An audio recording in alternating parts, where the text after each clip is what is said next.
Hey everyone, and welcome back to the English 360 podcast. I'm Alex, and I'm here with the one and only, the fantastic, the incredible Mia. Hey, Alex. That was quite the intro. I might just have to use that for you next time. And hey, everyone listening, it's so good to be back with you all. I hope you're ready to get your minds blown. Oh, they're about to be. Today, we're tackling a phrase that you've probably heard a million times. It's one of the first things you learn in an English class. It's polite, it's simple, and it's also a little boring. Oh, I know where this is going. You're talking about "you're welcome." Bingo! We're here to tell you, don't say you're welcome. At least not all the time. It's not wrong by any means, but it's like a beige wall. It's functional, but there are so many more vibrant, colorful options out there that native speakers actually use. It's true. "You're welcome" is like the default setting. It's what you use when you don't know what else to say. But if you want to sound more natural, more like a native speaker, you've got to mix it up. And we're going to give you a whole bunch of awesome alternatives today. This came up the other day. I was at the grocery store and this person dropped their bag of apples. They just went everywhere. Apples were rolling down the aisle, so I ran over and helped them pick them up. It took like 2 minutes.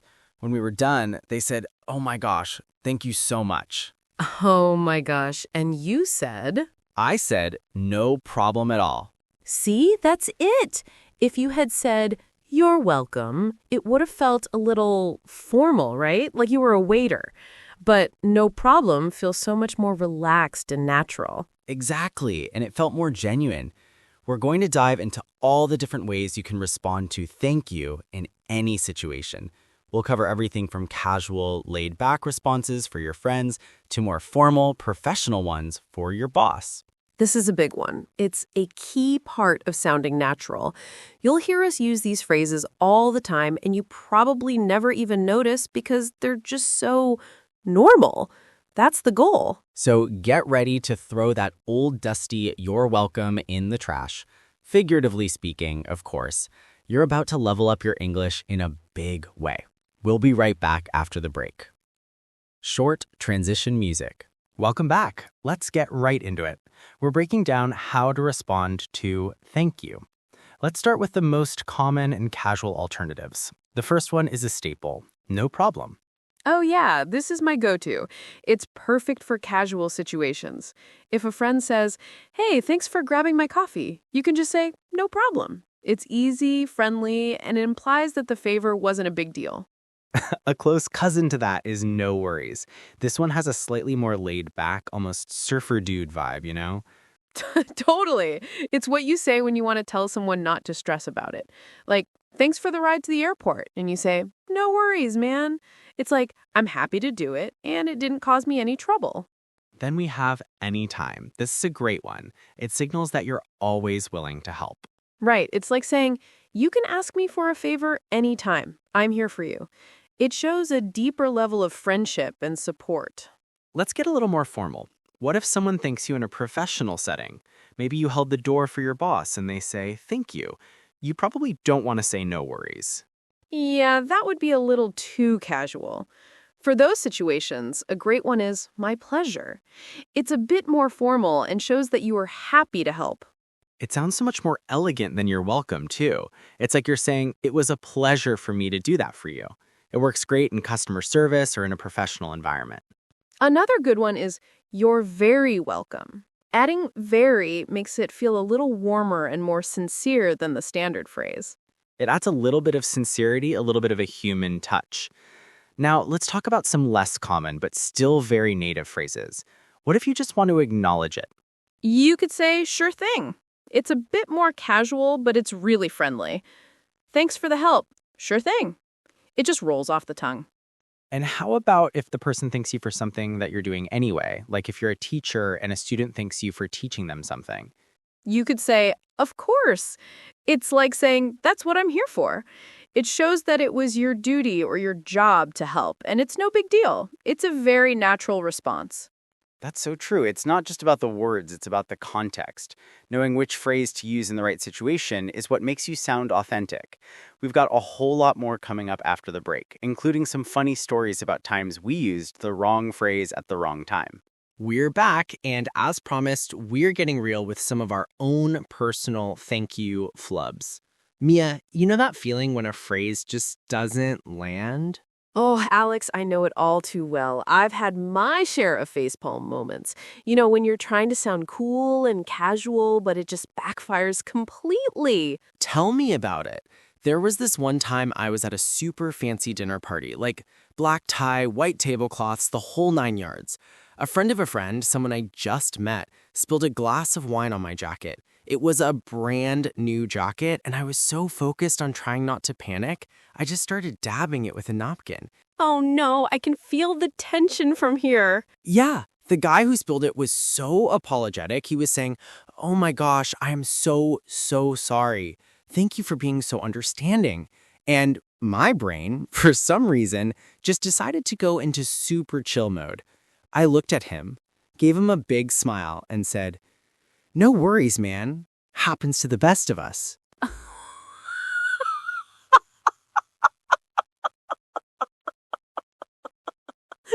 Stop!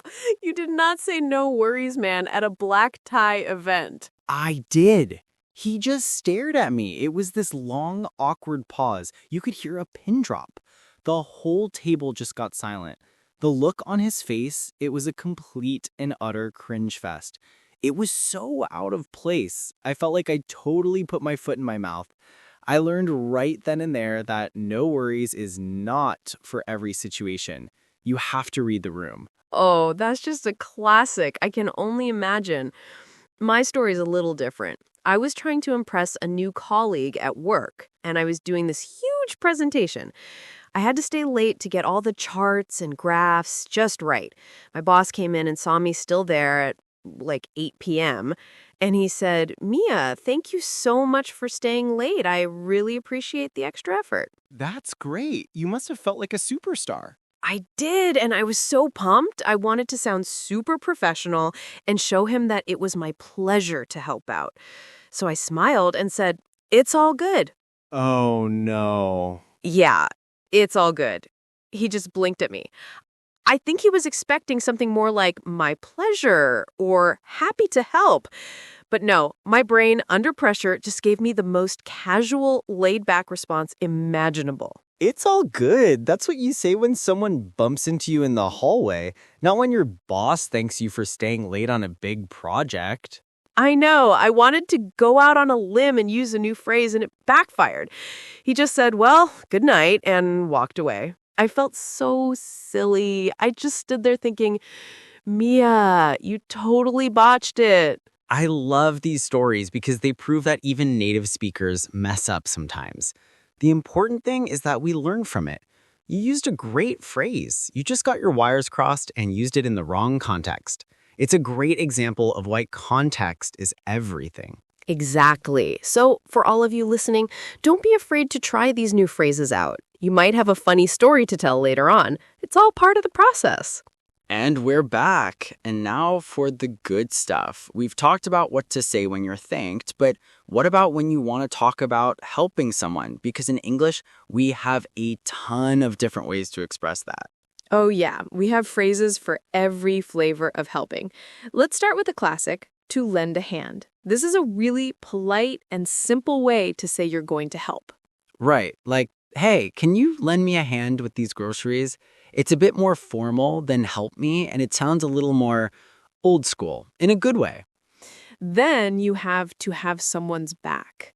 This is a really cool one. It's all about loyalty and support. If you have someone's back, it means you're going to support them no matter what. Yeah, it's a huge compliment. Don't worry, man. I've got your back on this project. It's like you're a team, you're a unit. It's a sign of a real friendship. And what about if you do something extra special? That's when you go the extra mile. It's for when you put in more effort than what's expected.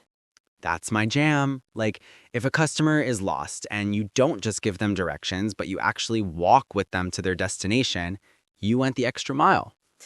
Oh, for sure. Or if you're working on a report and you add a bunch of extra research and cool graphics that weren't required, you went the extra mile. People really appreciate that. We also have to get someone out of a jam. This is a very specific one. It's for when someone is in a difficult situation or a bit of trouble and you help them fix it. Like, my car broke down, but my friend came over and got me out of a jam. It implies a quick, crucial rescue. It's not just any help. It's help when you really, really need it. That's a good one. It's a great phrase to use. And then there's the one that's a little more transactional, but still super common. You scratch my back, I'll scratch yours. Oh, yeah, this is classic. It means we're doing a favor for each other. I'll help you with this, and you'll help me with that later on. It's an unspoken agreement. Exactly. Like, hey, can you help me move this couch? Sure, you scratch my back, I'll scratch yours. I need help with my taxes next week. It's a very practical idiom. This is what makes English so cool. You can say so much more with just a few words. You can express gratitude, loyalty, or a business deal with just one of these phrases. It's all about context and color. We'll be right back with a full recap and a challenge for you, so don't go anywhere. Welcome back, everyone. We're in the home stretch. So let's recap everything we've talked about today.